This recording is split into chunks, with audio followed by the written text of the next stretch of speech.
Bonjour ou bonsoir, chers apprenants. J'espère que vous vous portez tous bien.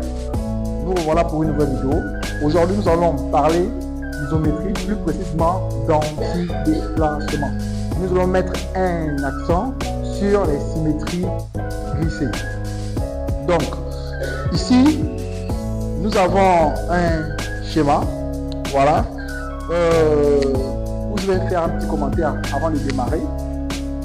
Donc déjà, nous constatons que les réflexions d'axe delta et delta prime sont parallèles. Et le projeté du point M sur ma droite delta, c'est mon point C.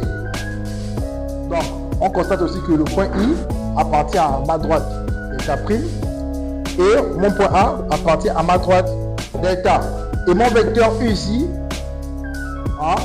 mon vecteur U est égal au vecteur AB.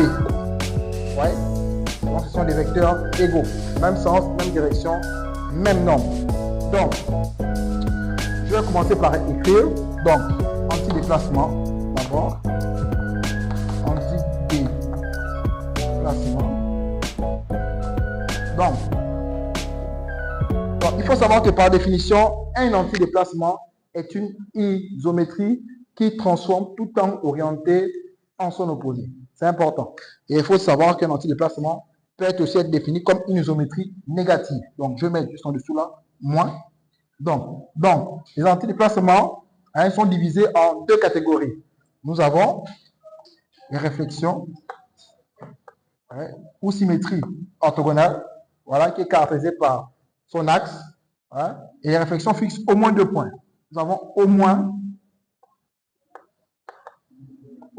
2 points fixes. Et les symétries glissées qui ne fixent aucun point. Là, on n'a aucun point fixe.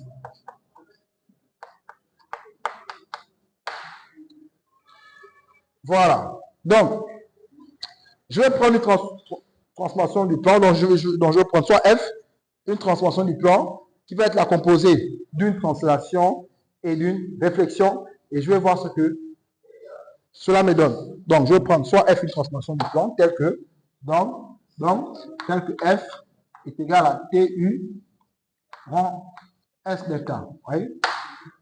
Voilà. Donc, je prie soit F, une transformation du plan, tel que F est égal à quoi? La composée de quoi? De la translation et de la réflexion. Donc, dans mon cas ici, mon vecteur ici U, ouais, je constate que dans mon premier cas ici, dans mon premier cas ici, mon vecteur U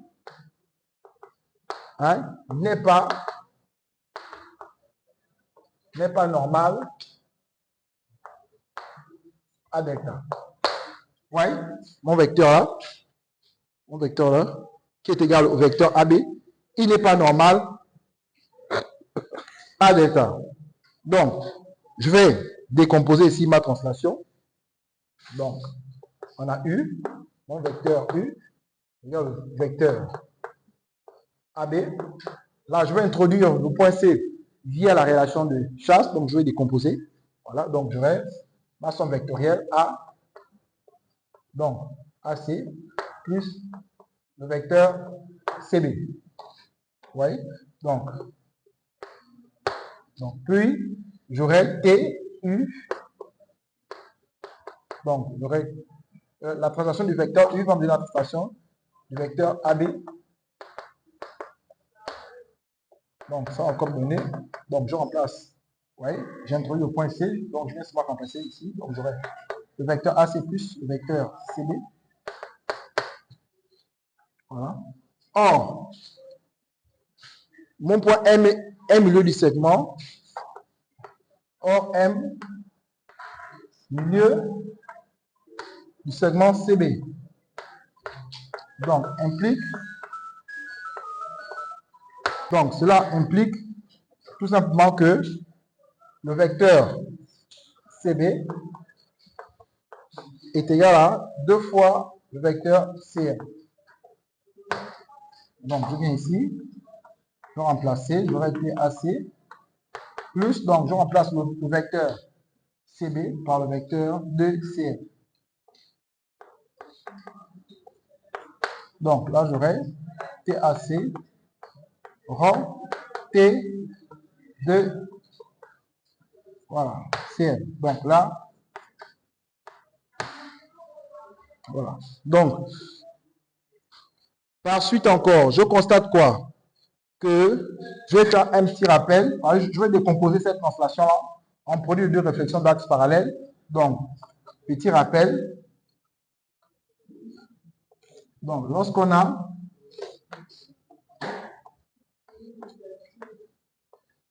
deux réflexions d'axes parallèles, hein, donc S delta 1 en S delta 2 me donne la translation du vecteur 2U. Vous voyez.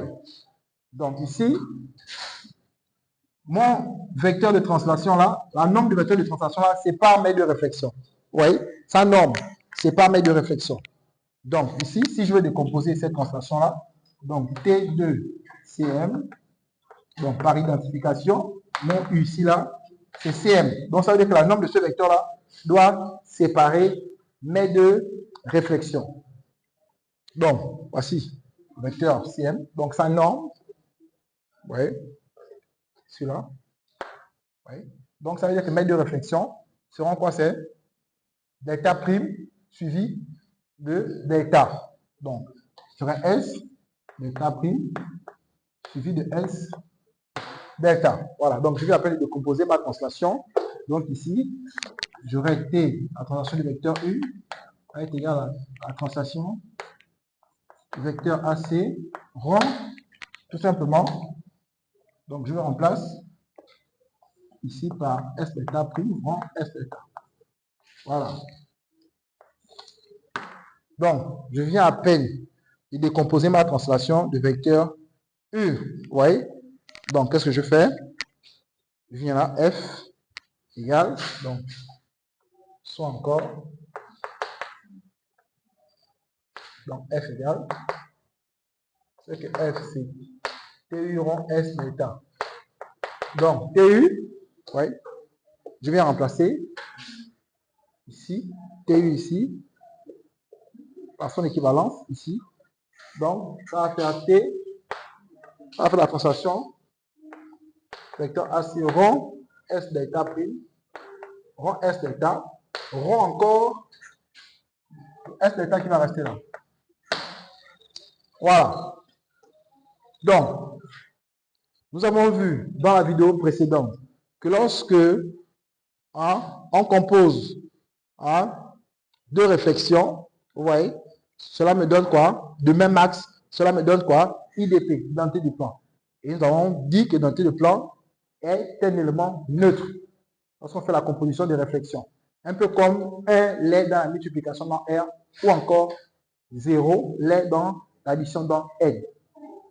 Donc, ça veut dire que ça, c'est IDP, c'est un élément neutre. Donc, F serait égal à TAC rond S delta. Donc, voici ma transformation F. Donc, déjà, il faut savoir que F ici, c'est un antidéplacement. Dès le départ, on pouvait le signifier ici. On aurait pu le signifier que déjà, F, c'est la composée d'une translation qui est un déplacement.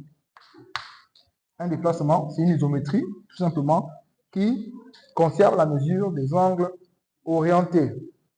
On peut encore dire que c'est une isométrie positive.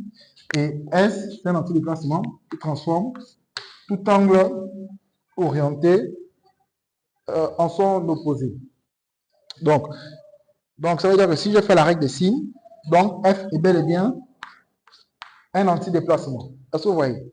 Donc, ici, lorsque on compose une translation et une réflexion, on trouve un antidéplacement.